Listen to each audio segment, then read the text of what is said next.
어느 지역에 병원이 있다 칩시다. 병원을 사람들이 많이 오고 가겠지요. 그런데 오고 가는 사람들의 종류가 다릅니다. 어떤 사람은 병을 고치러 그 병원에 가겠지요. 어떤 사람은 병원에 근무하러 가는 사람이 있어요. 몸은 아프지 않지만 날마다 병원에 가는 사람이 있겠지요. 어떤 분은 장사, 영업하러 그 병원에 출입하는 사람이 있을 수도 있어요. 그러면 목적에 따라서 그 병원에 가서 말하는 것이나 행동하는 것이나 자세가 완전히 다를 거예요. 다시 말해서 똑같은 그 병원은 병원인데 자기가 어떤 시야로 이 병원을 바라보느냐에 따라서 나의 삶의 태도와 자세가 완전히 달라진다는 거예요. 그럴 거 아닙니까? 여러분, 교회를 어떻게 생각하세요? 교회에 죄송하지만은 이해는 한편 되지만은 구걸하러 오는 분이 있어요. 1,000원 받으러 옵니다. 1,000원. 지금 저희 교회에 10년 이상 다닌 사람이 있어요. 그러나 그분은 구원 못 받았습니다. 열심히 있습니다. 굉장히 간절합니다. 그러나 목표가 잘못됐기 때문입니다. 교회를 한마디로 우리가 어떻게 해석하냐에 따라서 우리 신앙이 콱콱 달라져요. 어떤 사람은 신앙이 잘하지만 어떤 사람은 제자리 머물러 있어요. 너무 비극적인 일이죠. 교회의 정체성, 교회는 뭐 하는 것이냐?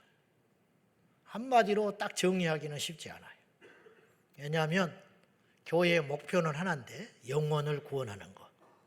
그것에 따른 강론이 많기 때문에 교회는 이거 하나만 한다 그렇게 말할 수는 없습니다. 그래서 오늘부터 당분간 교회는 무엇을 해야 되느냐. 근데 무엇을 해느냐를 알려면 교회가 어떤 곳이냐 이걸 우리가 잘 파악을 해봐야 된다 이런 뜻이에요. 오늘 본문을 보시면 이스라엘 백성들이 애굽에서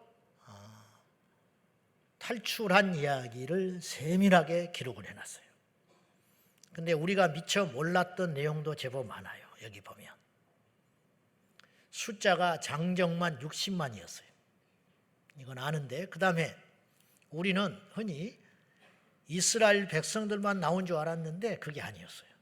오늘 성경에 잡족이라는 표현을 썼는데 잡다한 혈통의 민족들이 이스라엘 백성들과 함께 나왔다고 성경은 기록하고 있어요. 애굽 사람들도 일부 따라 나설 수도 있어요. 거기서 못 살겠다. 범죄자들 혹은 이스라엘 백성들과 가깝게 지내던 이웃들 나올 수 있죠.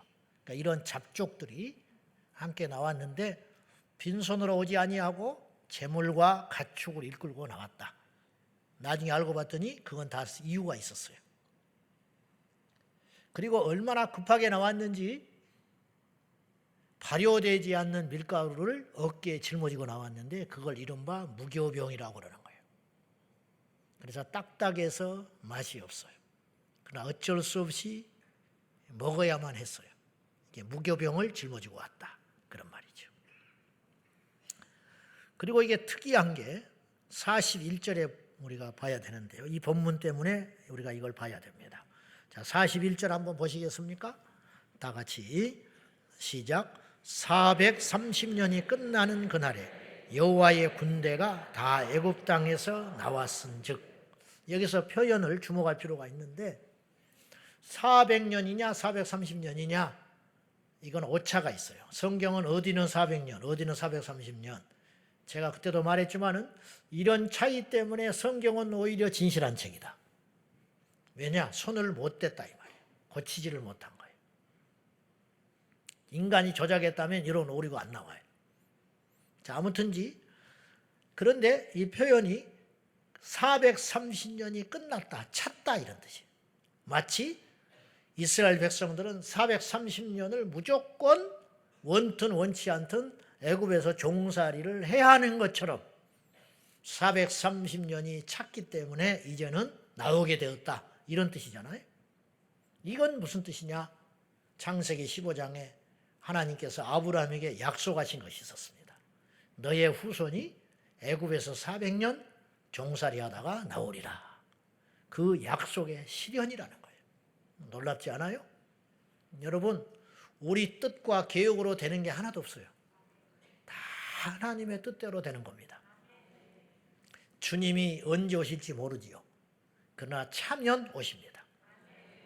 주님이 오는 시간이 정해져 있어요. 우리가 모를 뿐입니다. 그 시간이 차면 이 땅이 영원할 것 같지요. 이 땅의 종말의 시간이 차면 이 땅은 없어집니다. 그 다음에 이 41절에 보면 그날에 탈출하는 그날에 여호와의 군대가 애굽 땅에서 나왔다. 이건 이스라엘 백성들을 지칭하는 거예요.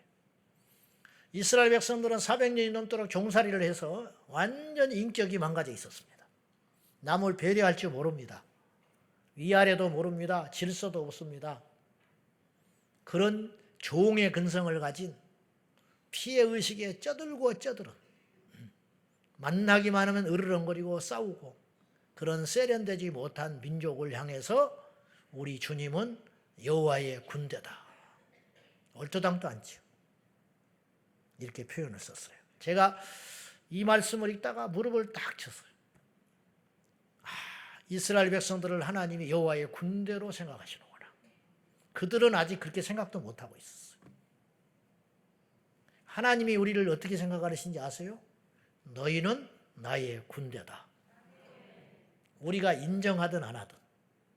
자, 스데반 집사님은 순교하기 직전에 광야에 나온 이스라엘 백성들을 다음과 같이 설명을 했어요. 설교하면서. 자, 사도행전 7장 38절 한번 보십시다. 다 같이 시작. 시내산에서 말하던 그 천사와 우리 조상들과 함께 광야교회에 있었고 또 살아있는 말씀을 받아 우리에게 주던 자가 이 사람이라. 누구를 일컫는 것 같아요? 모세. 모세에 대한 설명을 하면서 스데반이 엄청난 말을 했어요. 이게 일종의 신학적 용어를 썼는데 이스라엘 백성들이 광야에 나와서 이렇게 머무는 그 무리를 일컬어서 뭐라고 그랬냐면 광야교회다. 그렇게 표현을 했어요. 이스라엘 백성들은 자기를 그렇게 생각해 본 적도 없어요. 근데 스데반은 그렇게 정의를 내렸어요. 얘기를 정확하게 해보면 자, 교회의 정체성을 말할 수 있는 단어들이 꽤 있는데 일단 오늘 이 두 단어 여호와의 군대, 광야교회 똑같죠? 한 대상이지만 구약에서는 여호와의 군대, 신약에서는 광야교회 그렇게 표현 썼잖아요. 여기서 우리는 이걸 하나 깨달을 수 있어요. 교회는 여호와의 군대다. 성경에 근거해 보니까. 자, 그러면 군대라고 정의를 할 때 군대는 왜 존재해요? 적이 있기 때문에 존재하는 거예요. 요한계시록을 보면 의외로 싸우는 이야기가 굉장히 많이 나와요. 하나님이 사랑이신데 싸워요. 자꾸 싸워. 예수님이 당신의 피를 흘리시기까지 우리를 사랑해 주셨는데 세상과 싸워요. 음료와 싸우고 바벨론과 싸우고 마귀와 싸우고 전쟁이 계속 있고 피비린내가 나요. 계시록 읽어보면 그렇습니다. 아마겟돈 전쟁, 곡과 마옥의 전쟁, 그리고 마침내 이 모든 전쟁이 끝나는 날이 와요. 언제냐? 마귀를 지옥에 던져버린 날. 그리고 나서는 전쟁이 없어요. 그리고 마침내 새하늘과 새 땅을 창조하시고 우리를 그곳에 인도해 주신다고요. 그러니까 무슨 말이냐면 적이 존재하는 한은 전쟁은 불가피하다는 거예요. 이 세상에 죄가 있어요. 마귀가 지배하고 있어요. 그래서 그 소용돌이 속에 교회를 세우셨으니 전쟁은 불가피하다, 이런 뜻이. 그래서 기억합시다. 교회를 여러 정의를 내릴 수 있습니다. 분명히. 하나님의 집이라 그렇게 표현할 수도 있고 여러 가지 표현을 할 수 있는데, 교회는 오늘 우리가 다시 한번 정의를 내릴 때 여호와의 군대 집합 장소다, 그렇게 해석을 해보자 이 말이에요. 그러면 군대라고 하는 것은 적이 있기 때문에, 싸워야 할 대상이 있기 때문에 군대가 있는 거죠. 마태복음 16장에 베드로 사도의 고백을 통해서 알듯이 주님이 교회를 세운다고 약속하셨고, 그 교회를 세울 때의 목적이 음부의 권세를 이기도록 하기 위해서 세웠다 그랬잖아요. 음부, 지옥, 사망, 마귀, 사탄의 권세를 이기기 위해서 교회를 세우란다. 그러니까 이기기 위해서는 싸워야지. 그러면 우리의 적이 누구냐 이거예요. 우리의 적이 혈과 육에 속한 인간이나 환경이 아니라는 것쯤은 우리가 이미 알고 있어요. 사람과 싸우는 게 아니에요. 우리는 마귀와 싸우는 거예요. 여당의 적은 야당이 아니에요. 근데 우리는 그렇게 싸우고 있잖아 지금. 야당의 적이 여당이 아니에요. 여당이나 야당이나 적은 공산당이야. 삼성의 적은 LG가 아니에요. 삼성의 적은 애플이라고. 이해돼요? 남자의 적은 여자가 아니에요. 근데 마귀가 그런 구도를 자꾸 만들고 있어요. 지금 우리끼리 싸워서 망해버리라고. 우리 교회의 적은 신천지지 옆에 있는 교회가 아니에요. 근데 옆에 교회가 들어오면 싫어해. 교인들 뺏긴다고. 지금 그러고 있잖아요. 그러니까 잘못된 싸움을 하고 있다는 거예요. 쓸모없는, 가치 없는 싸움을 하고 있다는 거예요. 목사의 적이 누구요? 장로. 우리 교회는, 우리 한국 교회는 그렇게 생각하고 있어. 그러니까 당회가 열리면 피 터지게 싸워요. 가지고 장로님들 중에 일부는, 나는 직접 나한테 그렇게 말하는 사람을 들었어. 장로의 사명은 목사를 견제하는 거래. 네가 투수냐? 견제하게. 비극이에요. 그래서 당회만 하면 시끄러. 예배는 1시간, 당회는 12시간에. 그러면 정말 그렇게 중요한 것 때문에 그러느냐? 그렇지도 않아. 그러니까 너무 불신이 쌓여 있어서 목사님은 장로님을 못 믿고, 장로님은 목사님이 하는 일이 계속 불안해. 그래서 내가 교회를 지키기 위해서 이거 막아야 돼. 반대해야 돼. 이런 분열의 영들이 교회 안에 꽉 차가지고 계속 서로 다투고 있는 거예요. 나는 목회를 안 했으면 안 했지. 우리 교회 당회는 그런 당회도 아니지만 그런 교회, 그런 당회가 아니어야 한다 이 말이에요. 그러니까 지금 적을 잘못 정해놓은 거라는 거예요. 이런 일들이 수도 없이 많습니다. 다시 말하지만, 그러면 교회는 누구하고 싸운다고요? 원수 마귀와 싸운다. 근데 마귀는 안 보이잖아. 실체가 없어요. 영적인 영물이라. 실체는 안 보이지만 활동을 하고 있어요. 그래서 마귀가 하는, 마귀의 실체, 마귀는 안 보이지만 마귀가 하는 일을 때려잡아야 돼. 그러면 마귀가 하는 짓이 뭐냐? 마귀의 속성. 예수님은 성경에서 마귀를 인정하셨어요. 마귀가 있습니다. 귀신이 있습니다. 어둠의 영이 있습니다. 예수님이 있다라는 걸 왜 없다고 그러냐고. 있어요. 있는데 예수님이 정의하는 바, 다른 사람 말은 들을 필요도 없는 거고, 마귀는 어떤 특성이 있냐? 2가지의 특성이 있어요. 요한복음 8장 44절이에요. 한번 봅시다. 시작. 너희는 너희 아비의 욕심대로 너희도 행하고자 하느니라. 그는 처음부터 살인한 자요, 진리가 그 속에 없으므로 진리에 서지 못하고 거짓을 말할 때마다 제 것으로 말하나니 이는 그가 거짓말쟁이요 거짓의 아비가 되었음이라. 자, 마귀의 속성 2가지. 첫째는 마귀는 살인하는 자야. 근데 언제부터 살인했냐? 누구한테 사주를 받아서 살인하는 게 아니라 본인이 처음부터 살인자야. 그래서 마귀에게 속한 자는 죽는 거예요. 그래서 마귀의 종로로 타는 자는 살인을 하는 것이고, 그래서 마귀의 종로로 타는 자는 다른 사람을 계속 죽이고 다녀요. 칼로만 죽이는 게 아니에요. 말로 죽이고 다니고 영적으로 죽이게 되고 실족시키고 낙심시키고 그래요. 쓸데없는 소리 하고 다니고. 이런 것을 통해서 사람들을 죽이는 거야. 여러분 절대로 하지 말아야 할 일이 뭐냐면 믿는 사람을 실족시키는 짓을 하면 안 돼. 그러니까 영적으로 죽이는 거야. 이 사람이 마귀에게 속한 자야. 마귀가 그 짓을 해요. 그 짓을 해. 그래서 마귀는 살인하는 자. 그래서 인간이 범죄한 후에 마귀에게 넘어가고 마귀의 종이 되니까 가인이 아벨을 때려 죽여서 살인을 했어. 이건 가인이 죽인 게 아니에요. 에덴 동산에서 범죄하지 않았으면 이런 일은 안 생겨요. 사탄에 미혹돼 가지고 그런 짓을 한 거예요. 그 다음에 요한복음 8장 44절에 주님이 언급하신 것처럼 마귀의 속성 중에 뭐가 있냐? 거짓. 근데 어떤 거짓이냐? 거짓의 아비, 원조. 그러니까 거짓의 시작은 마귀에게서 시작된 거예요. 에덴 동산에서 마귀는 사탄은 뱀을 통하여 아담과 하와를 미혹했지요.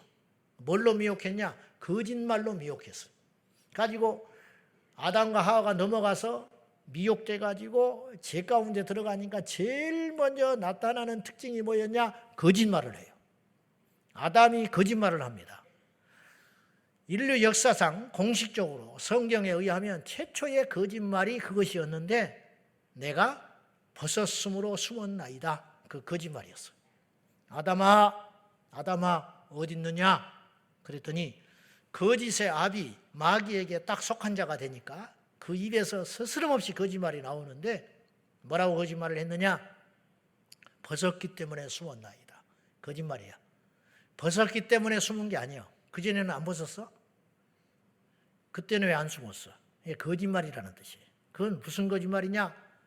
하나님이 보기 싫어서 숨었습니다. 이게 말해야 돼. 범죄했기 때문에 숨었습니다. 이게 진실인데 아담은 거짓말을 했어요. 왜 그랬냐? 마귀에게 속한 자가 되었기 때문이에요. 다시 말해서 거짓말을 하는 자는 마귀에게 속한 자가 되는 거예요. 자, 거짓의 범위는 굉장히 커요. 말만 거짓말이 아니야. 거짓말은 당연히 거짓이지만 거짓 행동도 거짓인 거예요. 정직하지 못하면서 시작하여 사술과 계략, 권모술수, 비방, 모함, 과대포장, 모른 채 하는 것. 이 모든 것들이 거짓의 영역에 들어갑니다. 현재 이 세상에 우리나라를 포함해서 전 세계적으로 마귀가 거짓의 약을 확 풀어놔가지고 거짓으로 인한 피곤함과 사회적 비용은 얼마나 많겠습니까? 지금 이 시간에도 술수와 거짓된 노비, 청탁 등등으로 건물이 부실하게 지어지고 있을 거 아니야. 세멘트가 적게 들어가. 그러면 그거를 정확히 검사해야 되는데 검사 안 하는 거죠. 이 업자는 이 건물을 지을 만한 자격이 안 돼. 실력이 없어. 검증이 안 됐어요. 그러나 로비했기 때문에 거기에다가 공사를 줄 수 있어요. 이제 후진국일수록 그런 일이 많겠지요. 어떤 자격 없는 사람이 로비와 청탁과 거짓으로 인하여 그 자리에 올라요. 그리고 능력이 안 되니까 잘못된 판단과 결정을 하겠지. 그리고 그로 인하여 어떤 사람이 이득을 얻습니다. 그리고 그 속에서 기생하며 아부하는 사람들이 그들로 인하여 거짓으로 고통을 받고 멀쩡한 사업이 거덜나버리고 성실히 일한 사람이 보상을 받지 못하고 거대한 자본을 앞세워서 수십 년에 걸쳐서 개발한 기술을 하루아침에 가져가가지고 법정에서 소송하는데 거짓말, 그 힘과 완력으로 비싼 변호사들을 사니까 꼼짝없이 돈의 싸움에서 밀려가지고 하루아침에 공장을 뺏겨버리고 도산해버리고 그 자녀들은 뿔뿔이 흩어져 버리고 그런 일들이 이 땅에서 수없이 일어나고 있는데 그것은 계산도 안 되는 비용이라는 거예요. 이런 현실 아니겠습니까? 이 모든 일들이 마귀가 하는 짓이라는 거예요. 날이면 날마다 우리는 텔레비전과 인터넷 뉴스 신문을 통해서 멀쩡한 거짓말쟁이들의 이야기를 듣고 있어야 합니다. 사제 지도층들의 거짓말, 정치인들의 겉과 속이 다른 그런 이야기들, 자신들의 이득을 위해 거짓과 가식을 일삼는 사람들로 인하여 우리 국민들은 분노하고 피곤하지만 이제 그것을 맞설 수 있는 힘조차 사라지고 있는 것 같아요. 탈당을 합니다. 내가 그동안 이 당에 수십 년 몸담았고 사랑했지만은 더 이상 우리 당에서는 희망을 찾을 수 없어서 오늘부로 탈당합니다. 그리고 울어요. 알고 봤더니 국민들 위해서 탈당한 게 아니고 국회의원 공천이 안 될 것 같으니까 탈당을 하고 나가는 거예요. 그리고 1년쯤 있다가 다시 들어와. 그런 사람을 기어 들어온다고 하는 거예요.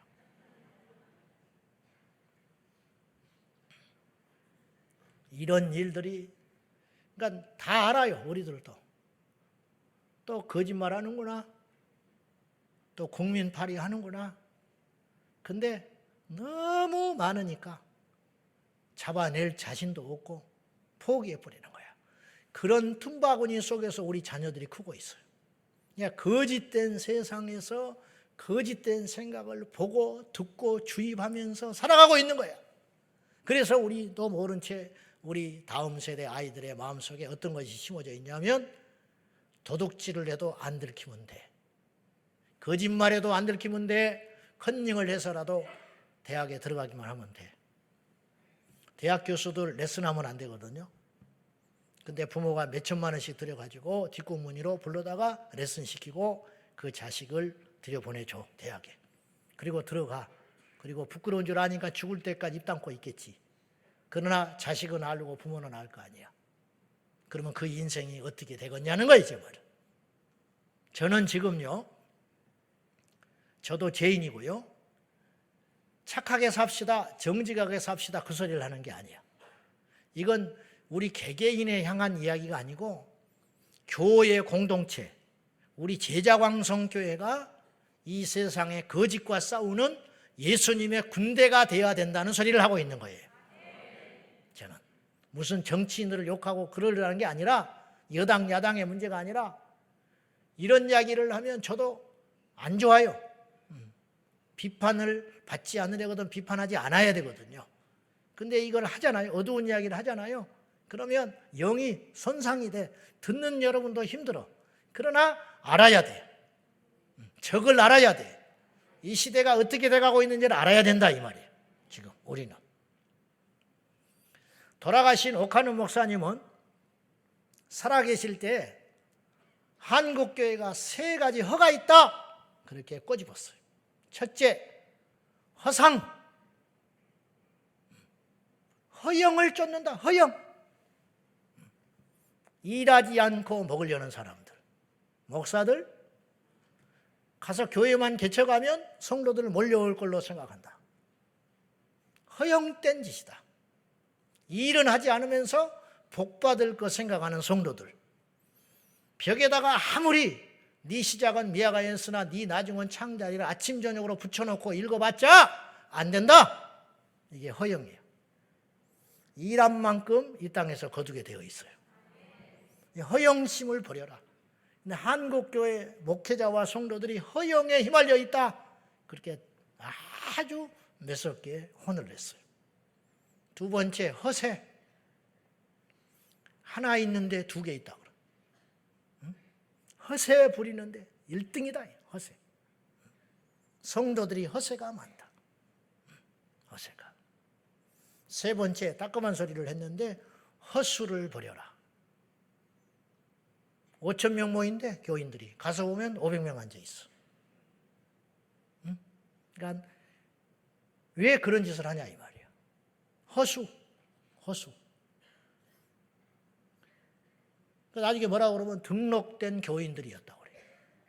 그래가지고 교인 수를 다 합치니까 우리나라 인구보다 많아. 그래서 국가기관에서 통계를 안 믿어요. 교회 통계를. 이 슬픈 일이라는 거예요. 우리 얼굴에 침 뱉기인데 불편한 진실인데, 예를 들면 우리 교단에는 장로님을 투표할 때 무조건 뽑는 게 아니에요.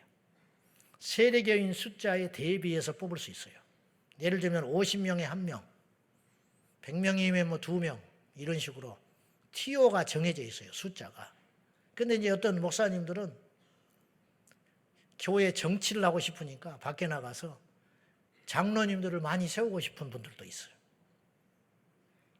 그러면 자기 교인이 100명이면 2명 뽑는다, 이게 2명, 예를 들면.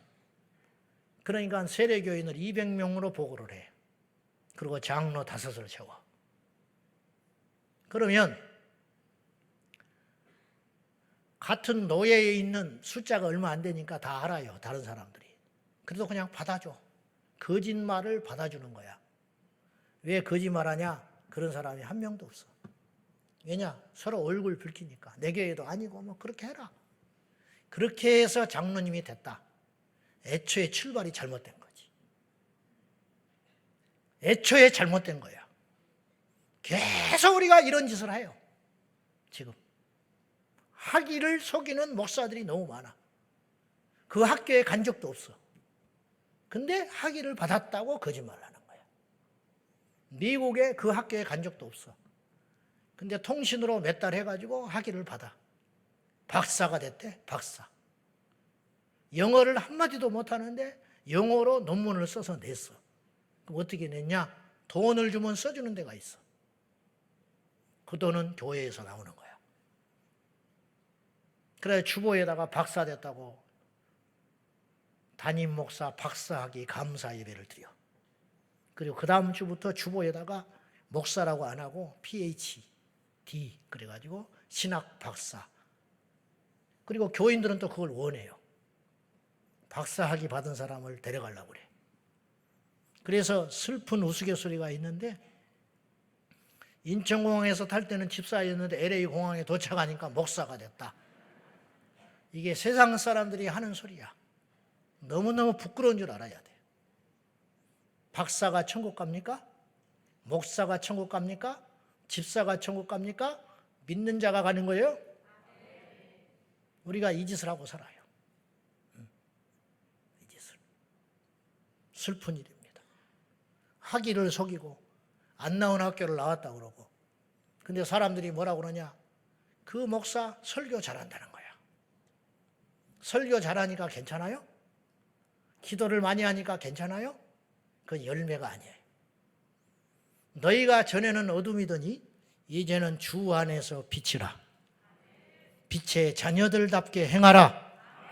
모든 빛의 열매는 모든 선함과 모든 착함과 모든 의로움과 모든 진실함에 있느니라. 이거 없으면 가짜다. 이단들의 열매를 보십시오. 왜 이단인지 보시라고요. 자, 이단들요 열심히 우리보다 더합니다. 우리 한 번 모이면 그 사람들은 3번, 4번 모입니다. 전도 우리보다 더합니다. 신천지는 한 달에 한 번씩 구두굽을 다 갈아요. 얼마나 싸돌아다니면서 젊은이들이 광장을 누비면서 전도를 하고 다니는지 구두굽을 다 달아. 예배 꽉꽉 들어차서 찬송 열정적으로 합니다. 기도 무섭게 합니다. 성경 공부 우리는 상대도 안 돼. 수요일 날 저녁 7시 남자들이 오기 어렵습니다. 어디서 그렇게 오는지 무릎을 딱 꿇고 줄 열 맞춰서 앉아가지고 안 졸아요. 여러분처럼 조는지 아셔? 안 졸아.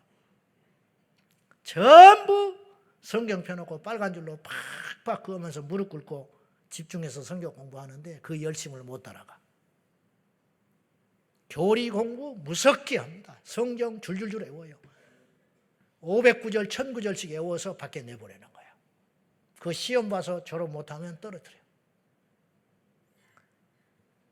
성경에 우리도 알지도 못하는 걸 잡아내가지고 그거를 교리화해서 사람들한테 입을 쩍 벌리게 가르쳐. 그게 열매인지 아세요? 사랑, 애경사 생기면 온 교인 쫓아가. 살림살이 다 해줘. 전도하려고. 사랑처럼 보입니까? 여러분, 사기꾼은 경제를 더 잘 알아. 우리보다. 이단들이 성경을 우리보다 잘한다. 그거 이상하게 생각할 것 하나 없어요. 그건 당연한 거야. 그들은 그것에 사활을 걸기 때문에. 가짜니까. 그런데 그들의 열매를 보라. 이단 교주치고 추문에 안 휘말린 사람이 한 명도 없어. 지금까지. 문선명 부인이 몇 명인지도 몰라. JMS 병 고치면 뭐예요? 열매가 그것인데. 이만희, 안상홍 보시라고. 박태선. 결국은 마지막에 재정과 성의 문제로 열매가 나타나는 거예요. 그럼 왜 그러냐? 가짜. 가정 깨버려. 집에서 나오게 만들고 부부간에 갈라서게 만들고. 이게 열매예요. 어떤 열매? 사망의 열매. 만약에 우리 교회를 열심히 다니는데 우리 교회에 와서 열심히 예수를 믿고 다니느라고 집안에서 불화가 생겼다. 우리 교회 오시면 안 돼. 봉사하면 안 돼. 그건 잘못 믿는 거야. 열매가 잘못 나타나고 있기 때문에 그래. 우리 청년들이 교회 와서 열심히 봉사하고 예배하고 기도하는 거 좋은데 그걸로 인하여 믿지 않는 부모에게 지탄을 받고 있다면 교회 생활 그렇게 하면 안 되는 거야. 왜냐? 그것이 착하지 않기 때문에. 그건 빛이 아니기 때문에. 열매가 아니라는 거예요. 열매가. 이걸 명심하셔야 됩니다. 나무의 껍질은 속일 수 있으나 열매는 못 속이는 겁니다. 그러면 마귀에게 속한 자, 마귀가 하는 열매가 뭐냐? 거짓이라는 거예요. 거짓. 그걸로 분별을 해라. 그걸로. 도산 안창호 선생은 이런 말을 했어요. 일찍이. 죽더라도 거짓이 없어라. 농담으로도 거짓말 말아라. 오렌지 하나를 따더라도 정성껏 따는 것이 나라를 위한 일이다. 그러면 그대는 나라를 사랑하고 싶은가? 그러면 먼저 그대가 건전한 인격이 되어라. 이분이 독립운동하면서 미국으로 건너간 적이 있었어요. 미국으로 건너갔는데 조선 땅의 사람들이 미국에 건너와가지고 사는 사람들이 있었어요. 근데 이루 말할 수 없는 무시와 괄시를 받고 있었어요. 그렇지 않겠어? 나라는 없지. 뭐 영어를 제대로 하겠어요? 그래가지고 와서 무시당하고 억울한 일을 많이 당해. 그러면 이제 안창호 선생님이 리더니까 와서 자꾸 하소연을 하는 거예요. 내가 억울합니다. 임금을 못 받았습니다. 월급을 뗐습니다. 그러면 이제 찾아가요. 그러면은 미국 현지 사람들이 앞으로 조선 사람 안 쓴다고 그러는 거예요. 왜 안 씁니까? 정직하지 않다. 오렌지를 한 박스 따는데 멀쩡하고 싱싱한 것만 따라고 그랬는데도 불구하고 높은 데 있는 거 따기 싫으니까 그냥 병든 거 아무거나 따다 담아버린다는 거야. 그래서 피해를 너무 많이 봐서 월급을 못 준다는 거야. 가서 아무 소리 못하고 돌아왔어요. 안창호 선생님. 그래서 이분이 정직운동하자고 소리 지른 거야. 그래서 정직히 일하자, 바르게 말하자, 그리고 도둑질하지 말자, 그리고 내가 떠난 자리에 휴지를 줍자, 아침에 일어나거든 이부자리를 깨끗하게 정리하자. 내 집 앞 마당은 내가 쓸자. 이거 하지 않으면 나라 독립 못 이룬다. 안창호 선생님이 그렇게 외쳤어요. 그랬더니 조선 사람들이 신뢰를 회복하기 시작했더라는 거예요. 이게 정직한 진실한 삶이라는 거예요. 허상을 쫓는 사람들이 많아요. 일하지 않고 거저먹는 사람들이 많아. 노력하지 않고 소득을 가져가려는 사람들이 많아요. 요새 젊은이들 꿈이 뭔지 알아요? 유튜버 되는 거야. 광고 따먹고 살자는 거야. 평생. 땀 흘리지 않고 책상에 앉아서 고정적인 수입을 얻어서 그거 가지고 여행이나 다니면서 놀자. 이게 유튜버 되는 거야. 하나님께서 그거 기뻐하실 것 같습니까? 그런 생각하는 우리 교인들이 있으면 빨리 생각 고치시오. 비트코인 투자해가지고 일찍 그곳에 눈을 떠가지고 올인을 했어요. 자기 재산을 다 정리해서 거기다가 사놨는데 이게 수백 배 늘어났어요. 가지고 수십억, 수백억 부자가 돼버렸어요. 하루아침에. 가지고 평생 전 세계를 다니면서 놀고 먹고 여행 다니는 사람들이 있어. 복입니까? 복처럼 보이죠? 묻겠습니다. 그들이 하나님께 나올 수 있을 것 같아요? 그들이 주일날 하나님께 와서 울면서 기도할 것 같습니까? 그들이 전도할 것 같습니까? 그건요, 복을 가장한 저주입니다. 근데 우리 젊은이들이 자꾸 그런 식으로 살아가려고 하는 거예요. 젊은 청춘을 허비하고 있어요. 그건 정직하지 못한 삶이야. 요행만 바라보고 다니는 거야. 어디 한 건 없나? 어디 대박 터질 거 없는가? 어디 로또 한번 긁어가지고 수십억 부자가 됐다는데 주식 한 5천만 원 투자해서 누가 뭐 한 몇십억을 벌었다는데 그런 일이 있을 것 같습니까? 그런 일은 하나님의 나라에는 없는 일이에요. 왜? 주님은 심는 대로 거둔다고 하셨기 때문에. 5천만 원을 심으면 5천만 원이 나오는 거예요. 5천만 원을 심어서 5억이 안 나와. 이건 하나님 나라의 법칙이 아니라는 거예요. 젊은이들이 열심히 일하고 안 되면 공부하고, 내가 우리 청년들한테 종종 하는 소리가 있어요. 우리 교회 다닐 때 3가지를 해라. 첫째, 공부해라. 공부.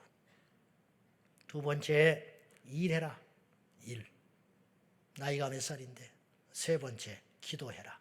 요 셋 중에 하나는 꼭 하고 있어라. 제가 그래요. 자격증을 따고 근데 머리가 안 돼. 남들은 한 번 봤다는데 나는 2번, 3번, 5번, 안 보면 10번도 봐라 이 말이야. 그래서 머리에 새기고, 남들은 2-3번 떨어지고 합격했다는데 나는 5-6번을 봐도 떨어져. 그러면 10번, 20번 봐라 이 말이에요. 그리고 끈질기게 매달려 가지고 그걸 얻고 그걸 가지고 취업을 해라. 취업을 하면 남들은 저만치 앞서가 있지 이미. 그러나 나는 여기서 시작하는 거야.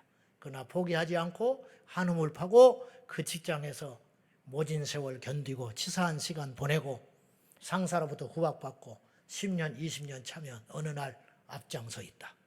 그래서 그런 사람들에게 주님이 주신 말씀이 있는데 네 시작은 미약하였으나 네 나중은 창대하리라. 그 사람들에게 해당되는 말씀이라 이 말이에요. 뜬구름 잡는 허용된 이것도 거짓이다 이 말이에요. 그런 거짓된 인생을 다 버리고 우리 하나님 앞에 진실하게. 저도 할 말이 없습니다. 크고 작은 거짓말을 수없이 해왔습니다. 설교 때도 설교를 잘하고자 미화도 했을 것이고 과장도 했을 거예요. 한 사람 만나고 왔으면 2사람 만났다고 말했을 것이고 걸어갔으면 뛰어갔다고 말을 했을 것이고 대단히 바쁜 사람인 척 행세하며 중요한 일이나 하고 다니는 것처럼 그렇게 부풀려서 과장도 했겠지요. 우리 교회는 술수가 없어야 됩니다. 계략이 없어야 됩니다. 그건 사단의 역사인 것입니다. 어리석다고 해도 손해를 보더라도 바보 취급을 받더라도 너 그렇게 순진해가지고 세상 어떻게 사느냐. 그래, 그러면 당신은 그렇게 교활해서 세상을 잘 살고 있는가? 그렇지 않다. 산상보훈의 주님 말씀하시기를 마음이 청결한 자는 복이 있나니 저가 하나님을 볼 것이라. 기도를 많이 해서 하나님 본다고 하지 않았어요. 열심히 교회 나온다고 하나님 보는 게 아니에요. 마음이 깨끗해야 하나님이 보이리라. 그리 말하셨고 헛된 맹세하지 말라 했지만 나는 너희에게 말한다. 도무지 맹세라는 것 자체를 하지 말아라. 왜냐? 너희는 지킬 수 없어. 감이 안 돼. 무슨 능력이 있어서 약속을 지키냐? 애초에 약속을 하지 말든지 약속을 했으면 죽더라도 지켜라. 나 거기 갈게 와라 이 말이요. 말을 했으면 주님 앞에 내가 이거 충성하겠습니다. 여러분 주님 앞에 약속한 거 많잖아. 왜 안 지키세요? 왜 병원에 누워서 약속한 거 안 지키셔? 왜 내 자식 고3 때 했던 약속 왜 안 지켜? 내 사업 흔들릴 때 했던 약속 왜 안 지켜? 우리는 잊어버렸다고 우리는 변명하고 핑계댈지 모르나 주님은 다 알고 계셔. 그래서 주님이 우리에게 말하셨어요. 맹세하지 마라. 그 대신 2가지만 해라. 옳다, 아니다. 안다, 모른다만 말할 것이지 알 것도 같고 모를 것도 같고 그건 사단의 소리다. 그런 소리 하지 말거라. 우리는 왜 거짓을 버려야 되는지 아세요? 거짓된 자는 하나님 나라에 들어가지를 못해요. 요한계시록 21장에도 음행하는 자, 거짓말하는 자, 무당, 술수에 빠지는 자, 두려워하는 자 등등 살인자들 하나님 나라 못 간다고 분명히 기록을 했고, 시편 101편 7절 읽어봅시다. 다 같이 시작.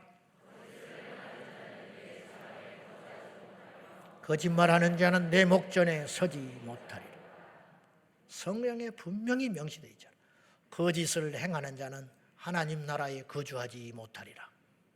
거짓말하는 자는 여호와의 목전에 서지 못하리라. 이렇게 무서운 것이다. 이런 말이에요.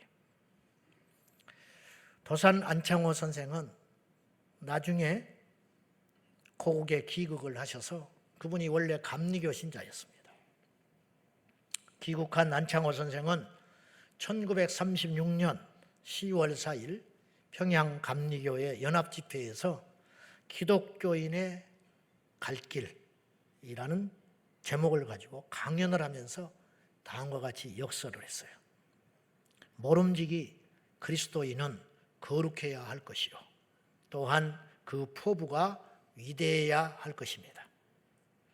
그리스도인 된 자는 마땅히 이 제약된 세상을 구원하기 위하여 예수님을 대장으로 삼고 용감스럽게 나서야 할 것이요, 예수 교인은 먼저 자기를 검토하고 돌아보아 양심의 안심을 얻지 않으면 안 됩니다.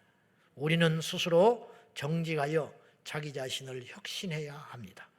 이런 생각이 없으면 과연 예수 교인이라 할 수 없을 것입니다. 거짓을 거짓으로 대항하지 말고, 악을 악으로 대항하지 말고, 진실과 선으로 맞서 싸우는 우리가 되어야 할 것입니다. 선을 행하되 낙심하지 말라. 때가 되면 거두리라. 근데 이 말씀 속에 우리가 선을 행하고 있는가? 선을 심고 있는가? 한번 돌아보면서 우리가 정직과 진실로 지금까지 우리 삶이 어떠했든지 간에 주님이 다 이해하시고 용서하실 걸 믿고 이제도 늦지 않았으니 우리 모두 진실과 정직을 무기로 마귀가 만들어놓은 이 거짓되고 악한 시스템에 대항하여 예수의 이름으로 승리하는 저와 여러분이 되어야 하겠습니다. 교회 공동체는 지금 한 개인의 문제가 아니에요. 착하게 살자는 말이 아니에요. 정직하고 진실하게 살자는 말은 아니에요. 우리 교회 전체가 이 세상의 거짓과 악함과 맞서서 싸우는 군대가 되어야 한다. 그런 의미 올시다. 기도하겠습니다. 하나님 아버지, 우리에게 가식과 과장과 거짓은 떠나가게 하여 주시고 우리 안에 진실과 성실로 정직으로 가득 채워 주옵소서. 이 땅의 모든 교회가 정직하게 하여 주십시오. 이 땅의 모든 교회가 진실하게 하여 주십시오. 우리 제자광성교회가 계사와 사술과 음모로 휘말려가는 교회가 아니라 정직과 깨끗함으로 세상과 싸울 수 있도록 도와주옵소서. 예수님의 이름으로 기도하옵나이다. 아멘. 2024년이 되면서 우리 교회를 주제로 말씀을 나누고 있습니다. 교회를 아는 것은 우리 신앙의 절대적인 조건이 됩니다. 그러니까 교회를 잘 모르니까 교회를 그렇게 오래 다녀도 교회에 방해꾼이 될 수 있다. 주변을 자꾸 물어뜯어요. 자기만 멸망길로 가는 게 아니라 다른 사람도 해쳐서 그 사람도 쓰러뜨려버리고 자기도 지옥 가는 거예요. 개혁이라는 이름으로 교회를 너무 많이 깨버렸어요. 왜냐? 교회를 몰라서 하는 소리라. 교회를 민주주의로 생각하는 사람도 있어요.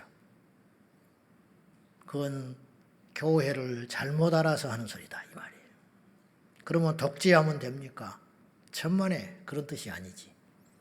하나님의 말씀이 통치하는 곳이 교회다 그런 뜻이에요. 그러니까 세상의 법과 세상의 유행 따라가면 말씀이 어긋나면 우린 세상의 법을 거부해야 돼요. 그래서 타협할 수 없는 집단인 거예요. 교회는 연약한 사람의 안식처가 당연히 되어야 하고 어려운 사람 도와야 하고 상하고 찢긴 사람 같이 울어줘야 합니다. 그러나 교회가 그것만 하는 것은 아니다 이 말이에요. 그러니까 교회를 무엇이다 딱 말하기는 쉽지는 않습니다. 여러 가지 목적과 특징이 있으니까 이제 그것들을 살펴보는 중에 교회는 군대다. 그러니까 예배 시간에 늦지 마라. 이건 군대적 요소인 거예요. 군대적 요소. 그러나 믿음이 연약하여 예배에 늦게 오는 사람을 어떻게 하겠어? 믿음이 들어갈 때까지 품고 가르치고 끌고 가야지. 이제 이거라는 거죠. 이거는 이런 다양한 생각을 가지고 우리가 교회를 봐야 한다. 그런 뜻이에요. 군대라 할 때 제일 먼저 떠오르는 생각이 뭐냐? 싸우는 곳이라. 교회는 싸우는 곳이다. 무엇과 싸우냐? 세상과 싸우는 거예요. 죄와 싸우는 거고 마귀와 싸우는 것인데 마귀의 도대체 어떤 부분과 싸우냐는 거예요. 그것이 첫 시간에 우리는 마귀의 거짓과 싸운다. 그 말이에요. 이 세상에는 진실처럼 보이는 거짓이 완전히 이 땅을 사로잡고 있어요. 진화론 거짓이거든요. 근데 사람들은 진실로 속고 있어요. 이런 게 너무 많다는 거죠. 이런 것들을 대해서 우리가 대차게 싸우는 것이 교회다. 그런 뜻이에요. 교회가 아니면 싸울 수가 없어요. 오늘 두 번째로 교회는 어떤 것이냐. 마귀의 이제 속성 중에 또 큰 것이 하나가 거짓과 음행이 있어요. 음행. 이유를 막론하고 뭐 세상이 다 그래. 요즘이 다 그래. 내가 어쩔 수 없어서 그런 변명을 한다 할지라도 음행의 덫에 빠졌다는 것은 마귀의 자식이라는 뜻이에요. 하나님과 멀어졌다는 뜻이에요. 그거는 뭐 어쩔 수 없었다 그런 말이 안 통하는 거예요. 그거는 변명의 여지 없이 음행의 덫에 빠졌다는 건 마귀의 덫에 빠졌다 그런 뜻이에요. 왜냐? 마귀의 강력한 속성 중에 하나가 음행이기 때문에 그래요. 오늘 본문 읽은 17장 1절과 2절을 다시 한번 봅시다. 다 같이 시작. 또 7 대접을 가진 7 천사 중 하나가 와서 내게 말하여 이르되 이리로 오라. 많은 물 위에 앉은 큰 음녀가 받을 심판을 네게 보이리라.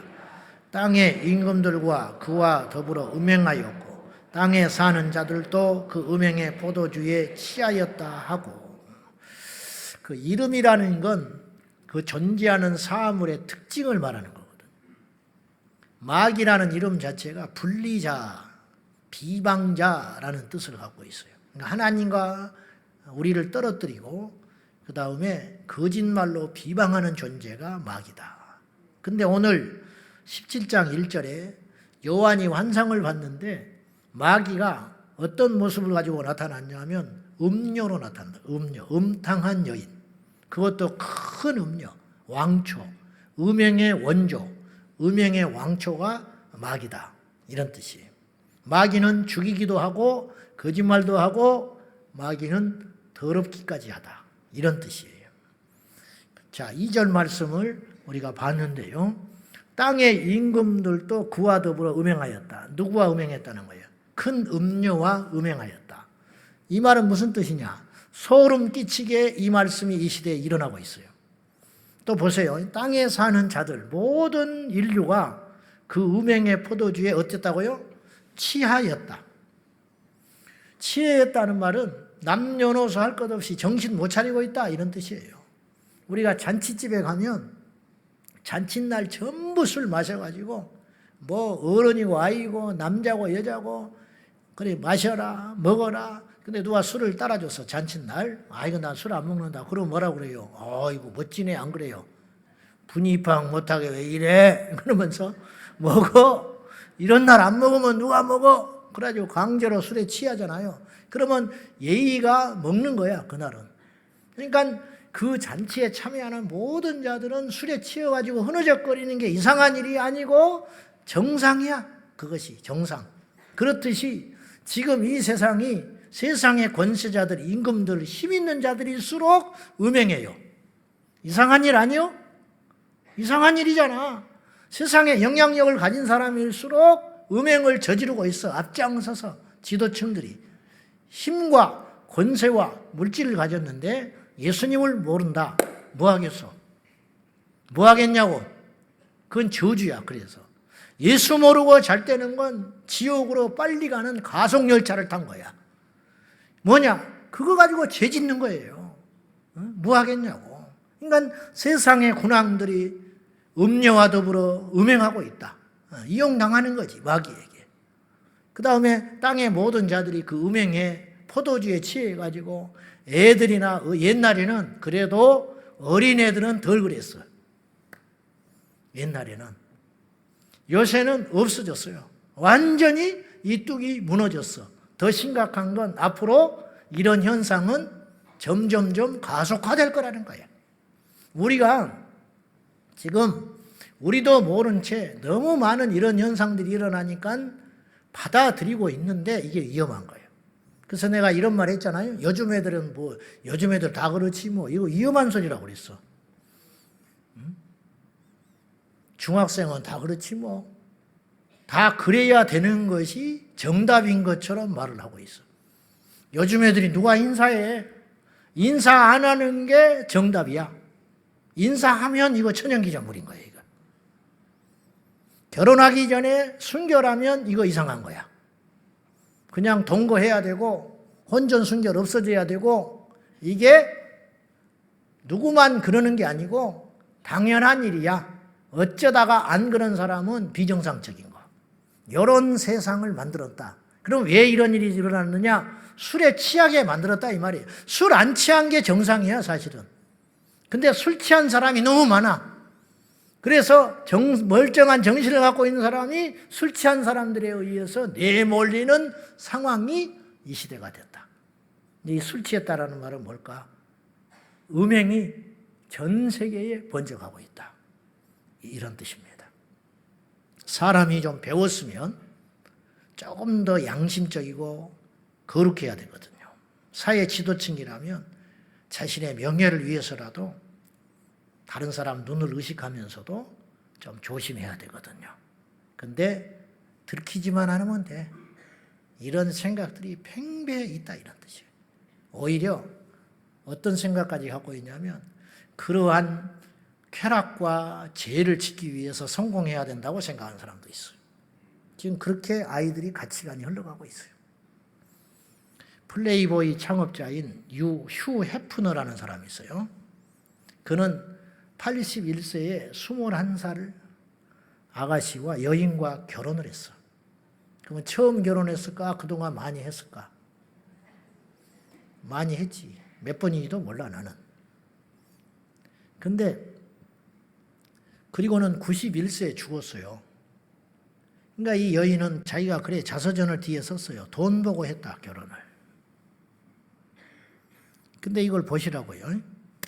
이 사람이 자서전에서 뭘 폭로했냐면 나는 너무 철이 없었고 그때 그렇게 결혼 생활을 했는데 내 남편은 80대에 접어든 그때에도 대놓고 여러 여인들을 침상에 들여다놓고 뒹굴었다. 나는 그것을 보아야만 했다. 그랬어. 플레이보이 창업자가 이렇게 외설적인 행동을 했다는 것은 다 아는 사실이야. 미국에서도 지금 뒤집어지는 사건이 있어. 지금 워낙 그들이 막강한 힘을 갖고 있기 때문에 언론을 짓눌러서 그렇지. 즉 연기가 나다가 딱 닫아버리고 그러는데 소아 성애 그거 해가지고 굉장히 미국이 시끄럽습니다. 근데 덮었어요 지금. 워낙 힘이 있으니까. 다른 이슈로 지금 덮고 이슈는 이슈로 덮는다. 지금 덮어져서 그렇지 미국이 지금 그런 세상이 됐어요. 우리가 이제 이런 이야기를 들을 때 플레이보이지 알죠 뭔지? 플레이보이지를 만들어서 막대한 부를 쌓은 사람이거든요. 이 사람이 이렇게 행동하니까 우리가 전혀 놀라지를 않는 거야. 그 사람이 한 여인에게 청순하게 그렇게 가정을 지켰다. 그러면 그것도 이상하다고 생각하는 거예요, 사람들이. 이런 거라는 거지요. 이런 거. 너나 할 것 없이 많아지니까. 여러분, 음행이 너무 많아지니까 사람들이 감각이 없어져 버렸어요. 그래가지고 너나 할 것 없이 그렇게 가는 거예요. 죄인데 죄의식이 없어지는 현상. 일례로 마약은 심각한 문제거든요. 이거 죄거든요. 근데 미국에 제가 콜로라도 덴버를 갔더니 지역에 노숙자가 엄청 많은 거예요. 다른 주보다. 그래서 왜 이러냐 그랬더니 그 목사님이 콜로라도 덴버가 미국은 각 주마다 법이 조금씩 차이가 있거든요. 그곳에서 미국에서 최초로 마약, 마리화나, 대마초를 합법화했대요. 그러니까 다른 데서는 마리화나 대마초를 하면 영창 가. 근데 덴버에 오면 담배처럼 사서 피울 수가 있어. 그래서 이 대마초를 하려고 하는 사람들이 콜로라도 덴버로 와가지고 돈을 물 쓰듯이 쓴다는 거예요. 그래서 세금이 엄청 거친다는 거예요. 그래서 그걸 보고 다른 미국 주에서도 이 마리화나를 합법화하기 시작했어요. 그러니까 미국이 상당한 주들이 마리화나가 이제는 합법화됐습니다. 자, 보시라고요. 왜 그러면 이런 일이 생겼는가? 마약하는 사람이 한둘이 아니야. 이제 너무 많으니까 단속하고 계몽하고 형벌을 주다가 이제 손 들어버리는 거예요. 열어버리자. 이건 틀렸다. 이렇게 된 거죠. 프랑스에서 최근에 어떤 일이 있었냐면은 프랑스도 마약이 너무 빈번해가지고 길거리에 주사기가 막 던져져 있는 거예요. 그러니까 이게 보통 문제가 아니거든. 그래서 할 수 없이 고육지책으로 마약을 할 수 있는 센터를 만들어줬어. 건물에다가. 그래서 거기다가 주사기를 비치해 놓고 아예 마약할 사람들은 마약 갖고 와서 주사기를 제발 길거리에 버리지 말고 여기서 하고 가거라. 그렇게 만들어 놨네. 그러면 근데 이제 만들어 놓은 곳이 주택가고 학교 근처인 거예요. 가지고 프랑스가 팔각 뒤집혔어요. 그러니까 이제 너무 많으니까 이제는 감각도 없어져 버리고 무뎌져 버렸다 이 말이에요. 음녀가 전 세계를 이 술에 취하게 해버리니까 너나 할 것 없이 음행을 하고 돌아다니니까 이제 죄의식이 없어져 가는 시대에 우리가 살고 있다. 그런 뜻이. 옛날에도 그랬어요. 어제 오늘의 문제는 아니야. 옛날에는 새도 있고 돈 있으면 전부 첩 두고 살았어요. 우리 외할아버지도 첩이 둘 있었어요. 가지고 배다른 이복 외삼촌이 지금도 살아 계세요. 우리 친할머니가 그 첩 죽고 걷어서 키워줬어. 배다른 둘을. 다 집 하나 건너서 그런 집이 옛날에 수두룩했어요. 이게 죄거든요. 근데 음행인데 음행으로 생각 못하는 거지. 이순신 장군이 굉장히 훌륭한 분입니다. 3대 대첩을 승리했기 때문에 훌륭한 것도 있지만 인간 됨됨이 자체가 굉장히 귀한 분, 좋은 분이에요. 이분이 청렴하고 깨끗하고. 그래서 너무 깨끗해서 청탁을 안 들어주다가 불이익도 많이 당했어요. 그러다가 결국은 인정을 받고 나중에 이제 제도까지 되는데, 그러니까 이제 소문이 나지요. 이순신이라는 인물이 보통 인물이 아니다. 그 당시 병조 참사가 병조 판사, 국방부 장관이 이순신 장군을 너무 잘 본 거예요. 너무 잘 봐가지고 이뻐해서 흠모해가지고 존경을 해서 자기 처녀 딸을 준다고 그래요. 그러나 이순신 장군은 이미 가족이 있는 몸이었어. 그 당시 문화는 받아들이는 겁니다. 그러나 이순신 장군은 단칼에 거절했어요. 사사로이 나는 그런 일을 하지 않겠다. 이거 용기가 대단한 거예요. 제가 무슨 말씀을 드리려고 하는 거냐면 그 당시에는 그것이 죄로 여기지 않는 시대였다 이 말이에요. 그것이 깨어 있는 거라는 거예요. 예수 믿는 우리는 이 시대에 어떻게 살아가야 하냐는 거죠. 그 정도 의식을 뛰어넘는 깨어 있음이 있어야 되지 않겠소? 왜냐? 우리는 하나님 말씀을 아는 사람이니까. 그런데 이제 지난주에도 우리가 고민을 해봤지만은 세상의 거짓에 대해서 꾸짖을 수가 없는 거예요, 우리가 지금. 왜냐? 우리도 거짓되니까. 이게 문제라는 거예요. 세상의 음행에 대해서 싸우려면 우리가 음행을 버려야 됩니다. 그러나 현실은 그렇지 않아요. 수신제가 치국평천하라고 내 자신을 먼저 세우고 가정을 세운 다음에 나라를 세운다. 나를 안 세웠는데 나라를 어떻게 세워? 우리도 온전하지 않는데 세상을 어떻게 세우겠어? 나도 안 믿어지는데 무슨 선교를 하겠어? 지금 그런 형국 아니에요.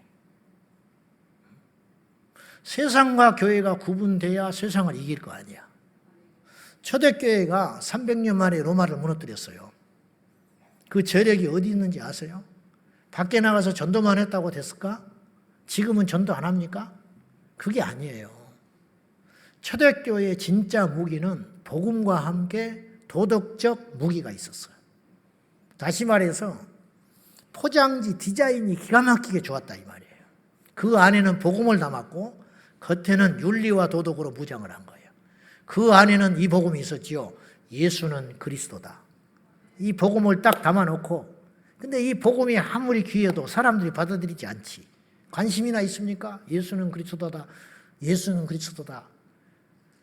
받아들이질 않지. 이 복음의 능력을 어디에다가 담았느냐? 거룩함에 담아서 줬다 이 말이에요. 그러니까 세상이 먹히는 거예요. 그래서 초대교회의 전도의 표현은 예수는 그리스도뿐만 아니라 이런 것이었다고 그래요. 여러분들은 우리같이 사는 사람을 봤냐? 그게 전도였어. 세상 사람들이 고개를 끄덕끄덕 하는 거예요. 무시하고 핍박은 했지만 그 말이 틀린 말은 아니야. 예수 믿는 사람은 달라. 그래서 로마가 어떻게 해서 복음에 손을 들게 됐냐면 로마는 그 당시 굉장히 음란한 문화가 판을 치고 있었어요. 네로 황제 근친했지요. 시저는 그 주변에 있는 모든 여인들을 건드려버렸어요. 그건 역사의 정설이에요. 그런 사람이 로마의 지도자가 됐지. 말할 것이 없어요. 그 죄로 여기지 않는 시대였어. 그 당시에는. 근데 사람의 본능이라는 것은 그래도 자기는 순결한 여인을 얻고 싶은 본능이 있는 거예요. 근데 보니까 로마의 여인들은 한 사람도 없어. 오직 예수쟁이들. 예수쟁이들은 죽으면 죽었지 순결을 지켜냈어. 그 당시. KS 마크야. 그러니까 자기 며느리를 삼는다든지 자기 아내를 삼을 때는 마땅치는 않지만 별 볼 일 없지만 핍박을 받고 계속 짓눌러 놨으니 출세하는 사람도 없고 가문도 다 무너졌지. 예수 믿으면. 고넬료가 제대로 백부장 했을 것 같아요? 망했어요. 그는 백부장 끝나는 거예요. 예수 믿는 순간. 제대로 믿는 순간. 성령 받고 그거 제대로 로마에 타협할 수 있을 것 같아요? 그게 간단한 일이 아니에요. 삭개오가 세리장 했겠습니까? 예수님 만난 후에 안 되는 거예요. 몰락하는 거죠. 그런데 로마인들의 눈에 띄는 사람들이 있었는데 예수 믿는 처자들은 거룩하다. 그래서 그들을 받아들인 거야. 아내로 삼고 며느리 삼고. 그들이 자식들을 키워냈어요. 경건하게. 그들이 로마의 지도자가 되는 거예요. 나중에. 하루아침에 로마가 복음을 받아들이는 게 아니야. 이렇게 야금. 그래서 이미 기초가 다져진 거예요. 그리고 콘스탄틴 황제가 기독교를 공인하게 되는 거죠. 밑바닥부터 이루어졌기 때문에. 이것이 중요하다는 거죠. 우리가 진실해야 진실하라고 말할 수 있을 거 아닙니까? 우리가 음행을 버려야 너희를 거룩하라고 꾸짖을 수 있는 거 아니에요. 근데 이게 안 먹히는 거예요. 세상도 알아버렸어요. 예수 믿는 사람이 더 이상 진실하지 않다는 거. 예수 믿는 사람도 더 이상 거룩하지 않다는 거.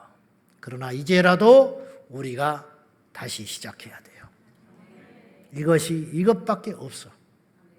오늘날 교회 안에서도 행해지는 음행에 대해서 우리가 심각하게 생각해야 됩니다.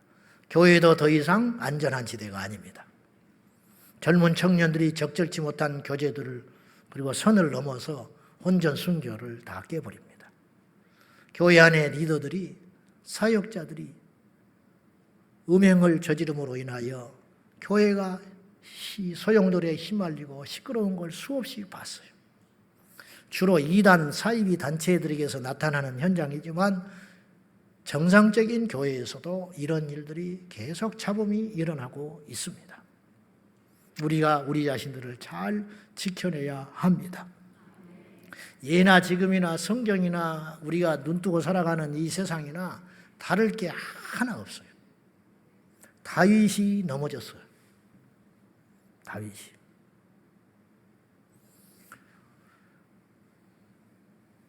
시딤 광야에서 이스라엘 백성들이 교회는 군대입니다. 이거 제 말이 아니에요. 이스라엘 광야에 나온 이스라엘 백성들을 하나님이 뭐라고 그랬어요? 여호와의 군대다. 근데 광야에 나온 이스라엘 백성들을 스데반 집사님은 뭐라고 그랬다고요? 광야 교회. 리꼬로 광야 교회는 하나님의 군대다. 그러니까 신학적으로 성경적으로 볼 때 교회는 군대인 거예요. 이건 제 말이 아니라는 거예요. 근데 시딤에 나온 이스라엘 백성들이 어느 날 모함 여인들과 단체로 음행을 해요. 이 장면을 한번 보시면요, 기가 막힌 게 아침에 하나님이 내리신 만나를 먹었어요.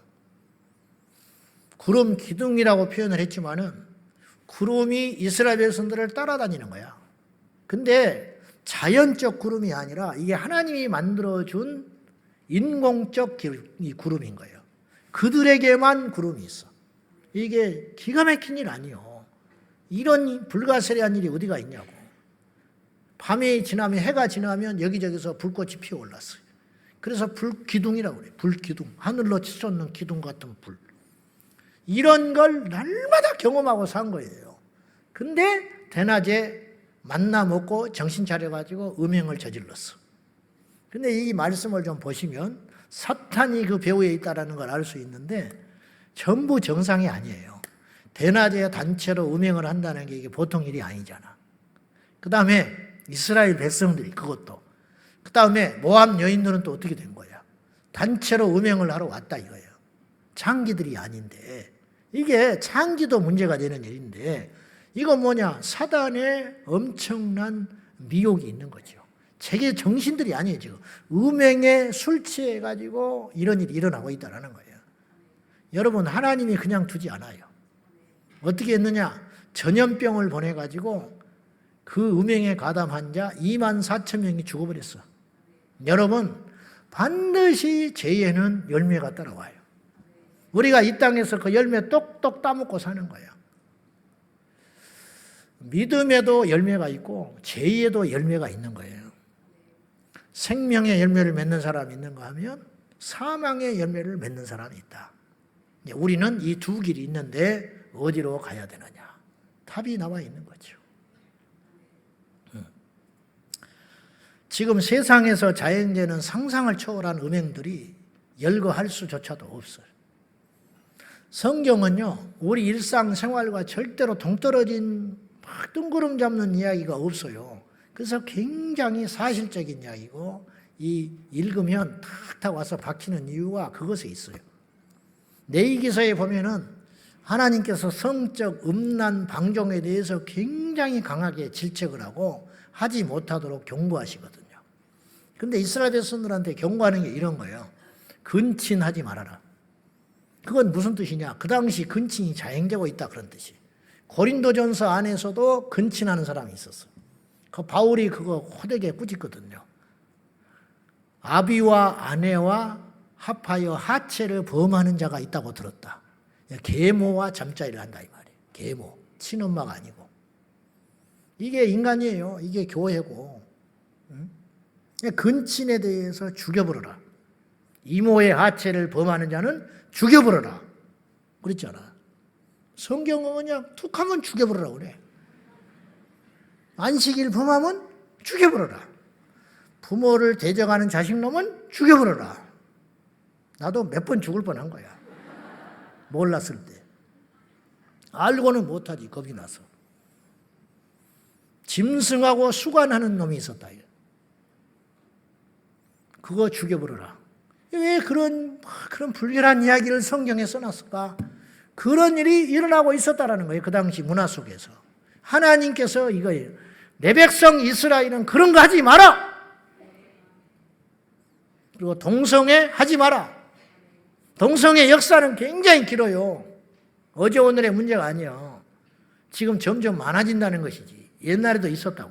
옛날에 있었으니까 뭐 어제 오늘의 이야기도 아닌데 괜찮은가? 그것 뜻이 아니라는 거예요. 사람들이 말하는 건 답이 아니에요. 하나님이 말하는 게 답이에요. 세상은 자기 입맛대로 답을 만들어요.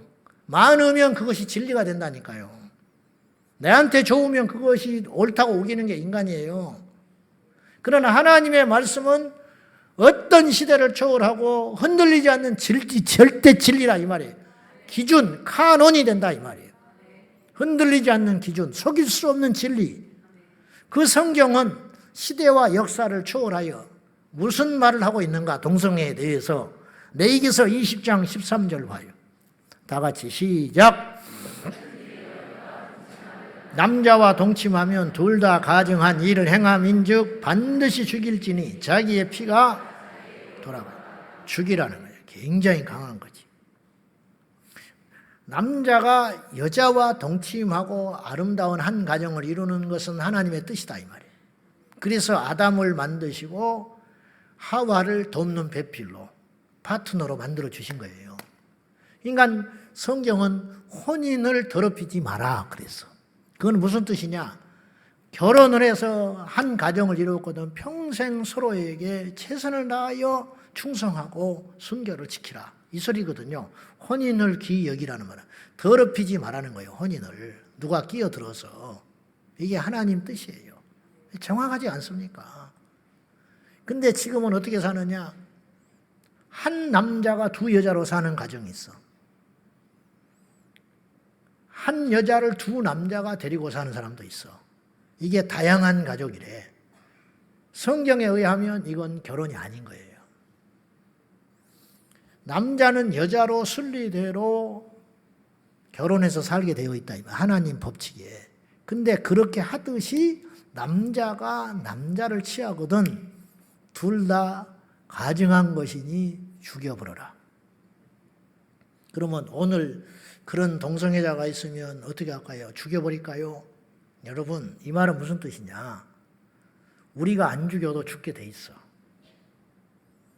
우리가 안 죽여도 죽게 돼 있다. 안식일을 범하면 죽였거든요. 여러분 주일 어기면 결국은 죽어요.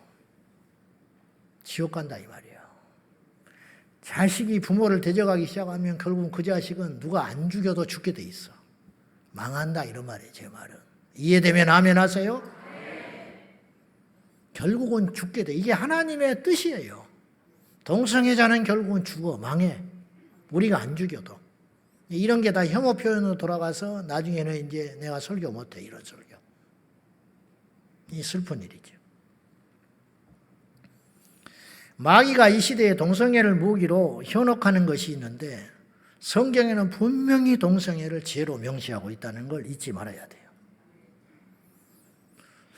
동성애가 죄가 아니고 개인적 취향이라고 미혹하는 말에 속아서는 안 돼요. 급기야 로마 카톨릭 교황은 2023년 8월 7일 날 우리는 동성애를 비롯한 여러 종류의 성들, LGBT라고 그러는데 레즈비언, 게이, 양성애자, 트랜스젠더 이런 사람들에 대하여 열려있다. 그렇게 선언했어요. 열려있다라는 말은 죄가 아니다. 우리는 충분히 수용한다. 괜찮다. 그런 사람도 예배드릴 수 있고 그런 사람도 하나님 앞에 나올 수 있다. 그러면서 연이어 이렇게 말했어요. 각자 자신의 방식으로 하나님을 만날 수 있기 때문이다. 이렇게 선언했어요. 그래서 우리나라에 몇 년 전에 동성애자를 축복하는 목사가 나타나기 시작한 거예요. 여러분, 동성애자를 축복한다? 무슨 축복을 해요? 무슨 축복을 해요? 천국 가라고? 천국 못 가는데? 동성애자를 축복한다. 무슨 축복? 건강하라고? 동성애자가 건강하면 어디다 써먹을 건데? 동성애자가 축복을 한다. 부유하라고? 그 돈 벌어서 어디 쓸 건데? 동성애는 축복의 대상이 될 수가 없어요. 살인자를 축복할 수 있어요? 살인자에게 축복하면 어떻게? 히틀러한테 축복할 수 있어요? 김정은이한테 축복할 수 있어요? 김정은이가 축복받으면 어디다 쓸 건데 그거를? 적절한 비유인지는 모르겠지만은 동성애자에게 진정한 축복은 이거예요. 회개하고 주께로 돌아오는 거예요. 성경은 일관되게 이렇게 주장해요. 회개하고 돌아와라. 동성애자를 우리가 혐오하고 미워하는 게 아니라니까. 동성애 자체를 죄라고 말해주는 게 동성애자를 사랑하는 거라 이 말이에요. 우리 아이가 엉뚱한 짓 하고 다니면 잘한다 하면 안 되는 거예요. 그러면 그 아이는 영원히 죽어요. 무엇이 문제인지 그걸 꾸짖어서 고치게 만들어야 그 아이가 사는 길이 열릴 거 아니에요. 이게 복음의 능력이라는 거예요. 복음을 오해하면 안 돼. 살리기 위한 것이 복음이라 이런 말이에요. 동성애는 제가 볼 때 21세기의 선악과의 미혹이에요. 그럴듯하지만 그걸 범하는 순간 하나님과 끝장나는 겁니다. 그 옛날 아담이 먹으면 반드시 죽는다는 하나님 명령을 거슬려 죽지 않는다고 거짓말했던 마귀의 사탕 발림에 빠져가지고 넘어갔듯이 동성애는 분명히 죄고 형벌이 있다고 했음에도 불구하고 세상은 말할 것도 없고 이 세상의 많은 자유주의 신학자들이 동성애는 죄가 아니며 동성애자도 심지어 하나님의 창조 안에서 만들어진 존재라고 거짓을 유포하고 있으니 그들을 받을 심판은 얼마나 큰 것이겠습니까? 로마서 1장 32절 말씀 한번 보십시오. 시작. 사형에 해당한다고 하나님께서 정하심을 알고도 자기들만 행할 뿐 아니라 또한 그런 일을 행하는 자들을 옳다 하느니라. 딱 맞는 말 아니에요? 이 같은 일을 하는다는 말은 그 전에 구절들을 쭉 살펴보면 동성애를 포함한 모든 불의, 추악, 탐욕, 시기, 분쟁, 시기, 그리고 수군거림, 비난 등등 이런 걸 다 망라해서 이런 일을 행하는 자는 사형에 해당한다고 하나님이 말씀하셨다. 근데 그 말씀을 정면으로 대적할 뿐만 아니라 그런 일을 행하는 자들에 대하여 옳다고 주장하는 자들이 있다. 지금 시대가 그렇다 이 말이죠. 교황이 그런 일을 한 거예요. 일부 신학자들이 그런 일을 하고 있는 거예요. 일부 교회와 목사들이, 근데 일부가 아니야. 점점 많아지고 있어요. 그래서 이게 대세로 굳어져 버리면 온 세상이 멸망길로 간다고 하는 것이죠. 음행이라고 하는 것은 범위가 굉장히 커요. 생각으로 짓는 것도 음행이야. 마음의 음행. 눈으로 보는 것도 음행이라. 눈으로 계속 보는 것. 입으로 하는 것도 음행이야. 음담패설. 그러다 보면 어떻게 되느냐? 손과 발이 움직여요. 누군가를 자꾸 미워하는 게 왜 살인죄라고 하셨냐면 누군가를 자꾸 미워하면 결국은 그 사람 죽이게 돼 있다. 그걸 자꾸 그 생각을 계속 하다 보면 그렇게 돼요. 음행한 마음을 계속 품으면 어떤 대상에 대해서 결국은 그 죄를 짓게 되기 때문에 예수님께서 그건 음행이다 그렇게 말하신 거라. 자꾸 본다 넘어가게 돼. 100% 넘어가게 돼 있어. 그래서 악은 그 모양이라도 버려라. 그렇게 이야기하는 거예요. 성소수자, 마귀는 언어의 마술자예요. 옛날에는 성소수자라는 말이 없었어요. 동성애자라고 불렀지. 근데 동성애자를 어느 날 둔갑해가지고 성소수자 그렇게 부르기 시작했어. 그럴듯하잖아. 성소수자 그러니까 반감이 없어졌어요. 성소수자 그러니까 왠지 소수자 도와줘야 할 것 같고 동조해줘야 할 것 같고 왠지 지지해줘야 할 것 같은 그런 미혹에 우리가 빠져드는 거예요 지금. 그러면 살인소수자라고 부르지. 살인소수자, 마약소수자. 그렇잖아. 소수잖아. 마약하는 사람이 소수지. 도둑놈도 소수야. 그렇지 않아요? 그런 소수들은 다 보호해야 되겠네. 왜 동성애자만 그렇게 눈에 불을 켜고 지켜주고 보호해야 되냐? 이게 마귀의 덫에 걸렸던 거예요. 전 세계가. 전 세계가. 이런 소리 하면 혐오주의가 되는 거예요. 혐오주의가. 그러면 여러분이 이렇게 반발할 수 있어. 목사님, 살인죄와 동성애자가 무슨 어떻게 똑같이 레벨을 둡니까? 도둑놈, 마약, 살인, 동성애하고는 다르지요. 동성애는 누구한테 피해를 줍니까? 천만에 피해를 따져볼까요? 누가 더 큰 피해를 주는지? 살인은 한 사람, 그것도 안 될 일이지만 하나 인격 딱 죽이고 끝나는 거예요. 동성애는 어떻게 되는지 아세요? 그 주변에 있는 사람들 전부 멍들게 만드는 거야. 그리고 문제는 동성애는 마약 중독같이 중독성이 있어요. 동성애자들이 전부 탈동성애하고 예수께로 돌아와서 하는 사람들의 이야기가 전부 이거야. 어마어마한 중독성이 있더라는 거야. 헤어나오지를 못하겠더라는 거예요. 그리고 A라는 사람이 B라는 사람과 접촉을 하면 그걸로 한평생 파트너로 살아가는 게 아니에요. 100% 파트너들을 바꿔요. 얼마나 바꾸냐? 수십에서 수백 명까지. 여러분, 여름이 되면 시청, 광화문 이런 데서 이제 퀴어 축제 한다고 난자판 축제를 하잖아요. 막 팬티, 삼각 팬티 같은 거 입고 남자들이 부끄러운지도 모르고 배가 이렇게 튀어나와가지고 이렇게 하면서 막 예수님 조롱한다고 십자가 거꾸로 매달고 피 질질 흘리고 빨간 칠 해가지고 이렇게 이 하나님 모독하는 거거든요. 이렇게 하면서 이제 흐느적 하고 막 행전하고 그러잖아요. 여러분, 그걸 우리가 볼 때 100% 어떤 생각을 하냐면 그러면 어떤 사람이 그렇게 치장을 하고 부끄러운지도 모르고 벌건 대낮에 차에 올라타가지고 뭐 나라를 살렸어. 도대체 세금을 많이 내기를 했어. 아시안 게임에 가서 금메달을 따기를 했어. 도대체 왜 우리가 그걸 봐야 돼요? 근데 제가 하는 말은 뭐냐면 그걸 모든 국민이 볼 때 어떤 생각이 드냐면 저 지금 있는 사람이 둘이 막 있는서 키스를 하고 그러잖아. 그거 사진이 있거든요. 동성끼리 키스를 해요. 벌건 대낮에 광화문에서 키스를 했다. 그러면 저 두 사람이 부부구나. 영원히 두 사람은 저렇게 서로 간에 그 동성애자라 할지라도 서로 간에 약속을 지키면서 평생 행복하게 살겠구나. 그런 생각이 듭니까? 아니면 저거 며칠 못 가다가 또 바꾸게 생겼구나. 그런 생각이 듭니까? 어떤 생각이 들어? 100% 후자 생각 들지 않아요? 그러니까 그들도 그렇고 우리 모든 제3자의 입장에서 볼 때도 정상적인 사람이 볼 때도 저건 또 얼마 못 가는구나. 또 바꾸게 되는구나. 또 바꾸게 되는구나. 그리고 그렇게 파트너를 바꾸는 거에 대해서 본인도 다른 사람도 이상하게 생각 안 해. 그러나 정상적인 이성의 관계라면 바꾸면 이건 큰일 나는 거야. 이해되나요? 이래서 문제라는 거예요. 이게 얼마나 큰 죄냐 이 말이에요. 그래서 이것이 지금 독버섯처럼 전 세계에 번져가고 있다 이거예요.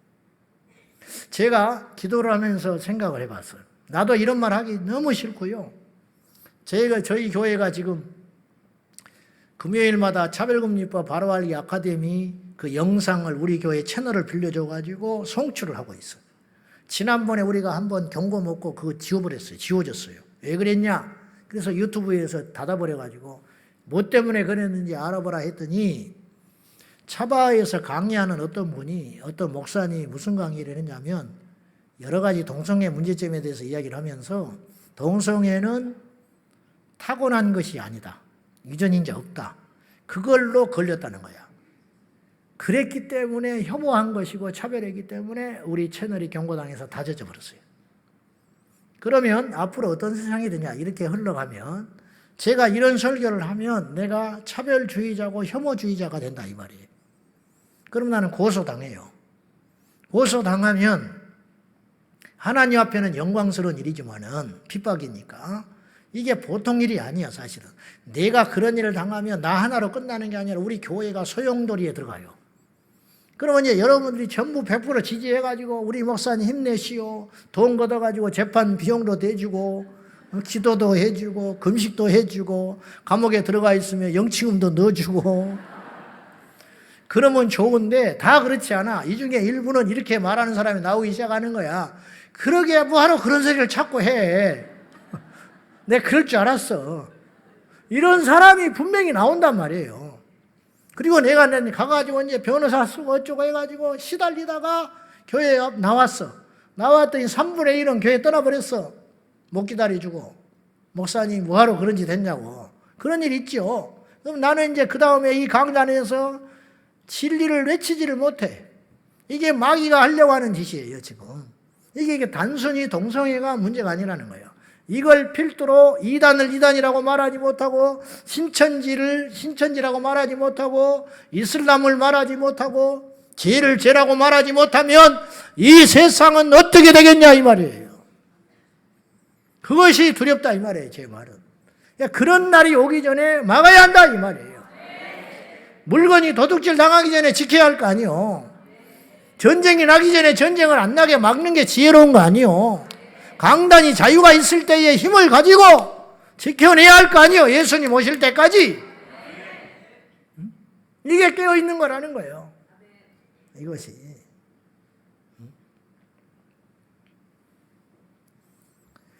이 마귀가 이 동성애를 앞세워서 이렇게 강력하게 대차게 재미를 볼 줄을 몰랐어요. 저도.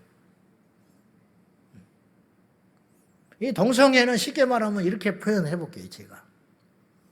동성애 이슈뿐만 아니라 엄청나게 많은 일들이 교회를 공격하고 있잖아요. 근데 이게 굉장히 마귀의 입장에서 볼 때는 굉장히 강력하고 효과적인 이슈라는 거예요. 이게. 자, 과거에도 공산주의가 교회와 기독교를 어마어마하게 대항을 했어요. 그러나 어느 정도 이겼어요. 교회들이. 그 이겼다는 증거가 뭐냐? 공산주의가 전부 거의 지금 힘을 못 써. 격퇴당하고 말았다고. 근데 의외로 동성애는 자유민주주의, 소위 말하는 기독교 국가들이 전부 손들어 버렸어요. 네덜란드가 2000년에 동성결혼 합법화 통과시켰어요. 그걸 필두로 기독교 유럽 그 세계들이 전부 무너져 버렸어요. 동성애에 대해서. 그 동성애가 받아들였는데 왜 교회가 약화가 됐을까? 이게 영적 상관관계가 있는 거예요. 동성애는 이렇게 예를 들을 수 있어요. 집에 물이 새. 이게 동성애야. 물이 새고 있으면 아무것도 안 되는 거예요. 비가 새버리면. 그 별스러운 문제는 아니지. 뭐 추운 것도 아니고 도둑놈이 들은 것도 아니고 밥을 못 먹는 것도 아니야. 근데 건물을 멀쩡하게 지었는데 우리 교회에게 예를 들어 비가 샌다고 생각해봐. 음향이 좋으면 뭐하겠어. 인테리어를 해놓으면 뭐하겠어. 안 되는 거예요. 이게 이렇게 강한 거예요. 이게 뚫려버리면 다 뚫려버리는 거예요. 이게 동성애라고 하는 예리한 무기가 된 거예요. 그 신기한 일이 벌어지고 있는데 오히려 사회주의 국가들은 동성애를 야무지게 차단하고 있어요. 북한에서 동성애자가 있다. 아오지 탄광이야 그날로. 그날로 아오지 탄광이라니까. 중국에서 그랬다. 영창 집어넣어버려요. 헝가리 그냥 집어넣어버립니다. 구소련 위성국가. 근데 자유주의 진영에서는 이상하게 여기에 호의적이야. 자유, 인권 이 말에 속아가지고. 마귀는 언어의 마술사라고 제가 그랬어요. 음녀. 보세요. 동성애를 성소수자라고 부르기 시작했어. 엄청나게 재미 본 거야. 무지개를 사용하기 시작했어. 어린애들도 무지개는 반항을 다 받아들이지. 질서가 깨지는 거, 이 무질서한 세상을 갖다가 권위에 도전하는 거, 이걸 인권이라고 말하기 시작했어. 인권, 아이들의 인권 가지고 막 대항하잖아. 아무 소리 못해. 인권 그래버리면 내 마음대로 하고 살아. 주변을 배려하지 않아. 길거리 침을 뱉든지 오줌을 싸든지 내가 벌거벗고 다니든지 나를 건드리지 마라. 자유. 자유라는 이름으로 주변 사람들을 굉장히 힘들게 하고 있어. 음행, 음란 이걸 뭐라고 만들었냐? 성적 자기결정권이라는 단어를 딱 갖다 붙였어. 성적 자기결정권, 즉 내가 남자하고 잠을 자든지 여자하고 잠을 자든지 상관하지 말아라. 내가 지금 학생인데 결혼을 하든 말든 상관하지 말아라. 이게 자유야. 이게 자유민주주의의 특징이야. 성적 자기결정권. 낙태죄거든요. 근데 임신 중단이라고 말을 딱 갖다 붙였어. 사람들이 경계심이 없어져 버리는 거지. 살인하는 죄와 동성애가 어떻게 똑같이 비교할 수 있냐고요? 여러분, 동성애 때문에 에이즈가 나왔어요. 동성애 때문에 원숭이 2창이 나왔어요. 이건 시시할 문제가 아니에요. 지금 말을 안 하고 있어. 지금 사실이야. 우리나라 보건 당국에 의하면 이미 다 발표된 사건이야. 말을 안 해. 보도를 안 해. 지금. 그것 때문에 사회적 비용이 얼마나 많이 나는지 아세요? 그것 때문에 죽는 사람이 얼마나 있겠어. 결국은 우울증, 자살충동 느끼고 동성애자들은 마지막에 말로가 그렇게 끝나는 거예요. 그러니까 살인한 거와 똑같고 그 이상이에요. 그러니까 동일한 죄로 봐도 무방하다 이런 뜻이에요. 오죽하면 하나님이 죽여가지고 제거를 해버리라고 했을까. 여러분 꼭 기억하시고 우리 모든 그리스도인들이 깨어 일어나서 우리가 정신을 바짝 차려야 합니다. 마귀는 성적인 주제 이걸 가지고 교회와 믿는 자들을 심하게 대차게 공격하고 있어요. 2015년 미국의 버락 오바마, 이름을 잘 지어야 돼. 버락 오바마. 이 사람이 대통령 집권 시절 때 당과 같이 교회에다가 선전포고를 했어요. 보수적 기독교인은 정부의 적이다. 그 이유는 편견이 아주 심하기 때문이다. 이는 오바마 정부가 동성애 옹호 정책과 동성애를 반대하는 기독교에 대한 전쟁을 선포하는 것과 같았어요. 그리고 마침내 2015년 그가 집권할 때 미국 연방 대법원에서 동성결혼을 합법화했습니다.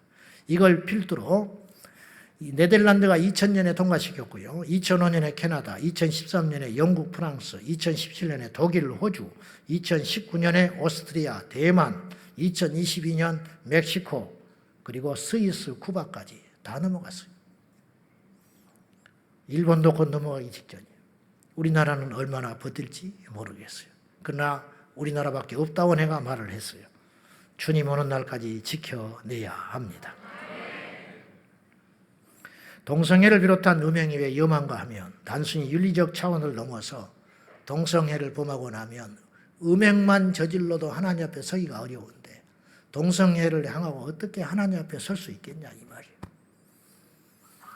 하나님 앞에 나올 수가 없기 때문에 문제다 이 말이에요. 천국을 못 간다. 나와야 천국을 갈 거 아니에요. 못 간다 이 말이죠. 그래서 상극, 그들이 왜 그렇게 기독교를 미워하겠어? 왜 이렇게 성경을 자꾸 찢어버리겠어? 자기들과 상극이니까 안 맞으니까 그러는 거예요. 빛은 어둠을 미워하고 어둠은 빛을 싫어하게 되어 있어요. 이게 만고의 진리라 이런 뜻이에요. 오늘 제가 제 설교 댓글에 이런 글이 실렸어요. 미국 사우스 캐롤리나에 사는 사람입니다. 3주 전에 중학생 교포 아이가 며칠간 정학을 당했습니다. 동성 연애하는 선생님에 대하여 부정적인 이야기를 한 것이 시작이 되었습니다. 만약에 그 선생님의 인격적인 문제에 대하여 부정적으로 얘기를 했다면 정학은 당하지 않았을 것입니다. 이게 굉장히 중요한 이야기예요. 저 선생님 실력 없어 그런다고 정학 안 당한다는 거예요. 저 선생님은 누구만 이뻐해 그런다고 정학 안 당한다. 이 선생님 그런 인격적 비방을 한다고 해서 형벌을 안 당할 텐데 동성애자라고 말을 했다고 정학을 당했다. 특혜를 누리고 있는 세상이 된 거죠. 다른 아이들 특히 동성애자나 그 지지하는 아이들이 이 아이를 동성애 혐오자라고 놀려도 이 아이는 보호받지 못합니다. 그러면 이 아이의 인격은 어디로 가는 거예요? 동성애하는 그 선생님의 인격과 인권이 중요하다면 이 아이도 인권이 중요한 거 아니요? 불평등한 세상이 됐지요. 부모가 교장한테 가서 따졌어요. 선생님께 놀리는 아이들을 왜 선생님에게 자기 아이를 놀리는 아이들은 왜 정학받지 않냐. 그렇게 물어도 교장 선생님은 그것에 대해서는 답을 할 수 없다라고 말을 했어요. 답을 못하지. 거짓이니까. 이런 세상이 이미 미국은 됐어요. 결코 간단한 일이 아닙니다. 결론, 교회는 동성애를 포함한 모든 부적절한 음행에 대하여 대차게 대항하고 싸워야 할 마지막 예수의 군대인 것입니다. 그러기 위해서 저와 여러분이 거룩해야 됩니다.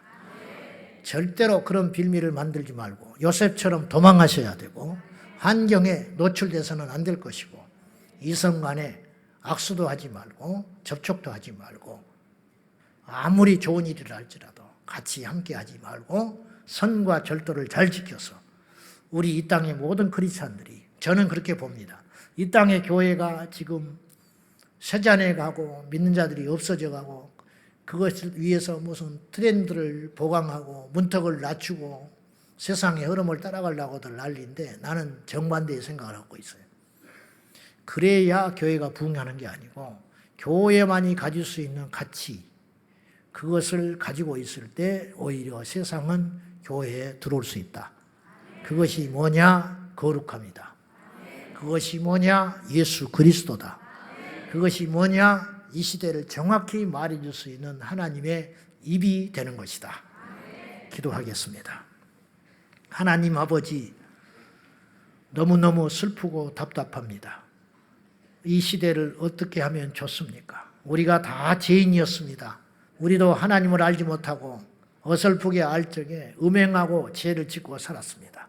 그러나 주님, 이 시간에 과거의 일은 다 주님의 십자가에 내려놓사오니 이 시간 이후에 우리 모두가 결단을 하고 거룩함으로 나가게 하여 주옵소서. 예전에 우리가 하나님께 불의하고 음행을 저지르고 악한 일을 행하여 우리 인생의 사망의 열매를 먹고 지금까지 왔습니다. 이제 회개하고 돌이키오니 우리에게 은혜를 베풀어 주셔서 이제부터 새 길을 걷게 하여 주시고 거룩한 길을 걷게 하여 주시고 빛의 길을 걸어가게 하여 주시옵소서. 예수님의 이름으로 간절히 기도하옵나이다. 아멘.